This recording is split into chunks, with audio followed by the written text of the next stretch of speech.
Every woman goes through menopause between the age of 45 to 55 years.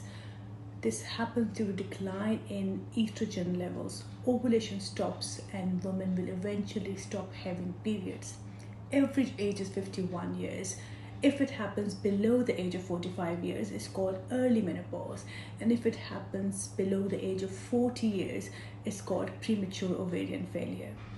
Menopause is defined as not having periods for 1 year, but the symptoms of menopause may start 5, 10 years, or even longer before the actual menopause, and that stage is called perimenopause.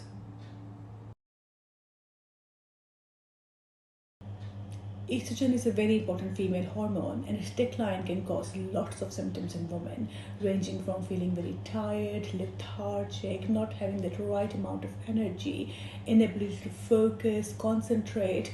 Women describe it as brain fog, sleep disturbances, headache, migraines. Women who never had migraines before may start having migraines, and the ones who had migraines before may notice that the intensity and the severity of it has increased.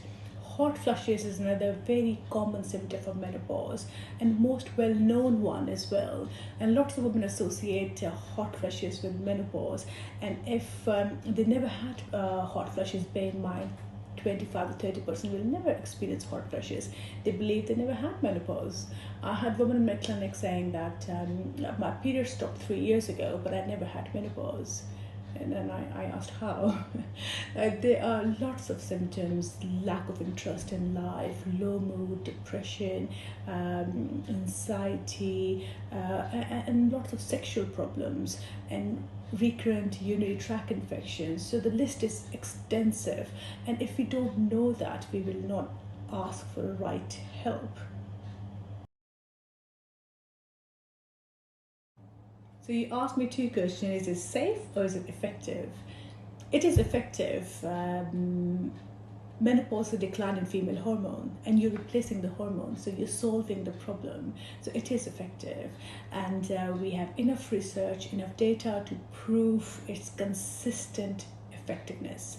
Safe, yes, it is safe, and hence it is recommended by NICE, by British Menopause Society, by all the doctors who have interest in women's health.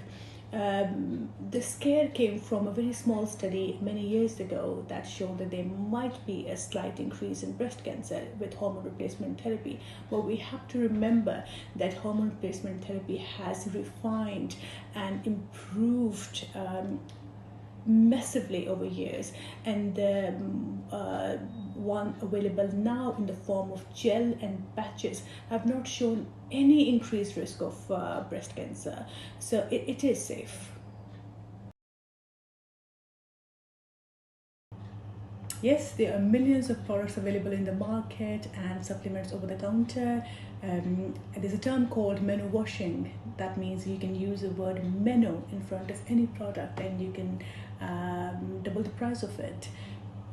The most popular and used ones are black cohosh, soya, isoflavones, St. John's wort, evening primrose oil, flax seeds. The list is extensive. The reason I cannot recommend any of them as a complete therapy is due to a lack of evidence to prove that they give consistent and qualitative and quantitative results. If you want to use it as a good food choices, as a supplement, then there's no harm in doing that. The advice that I will give all women is to talk about menopause, learn and understand menopause.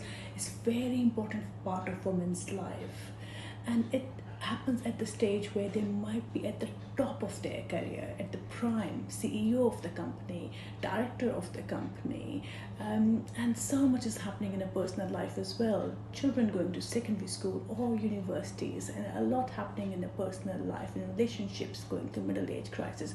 So it could be really overwhelming, and something, if it's natural and everyone goes through it, that does not mean that it has to be painful and uncomfortable. There are people who can listen and understand and give you and offer you the right treatment. The first step is understanding. So read about it. It's 2023. We need to get comfortable talking about women's health, and menopause is natural. Everyone goes through it. And I also want to add that if hormone replacement therapy is not for you, there are other options like non-hormonal therapies, cognitive behavior therapy, and supplements. Although every woman goes through menopause, it's still a unique experience, and one size does not fit all. So you need to have a personalized and tailored approach towards menopause treatment.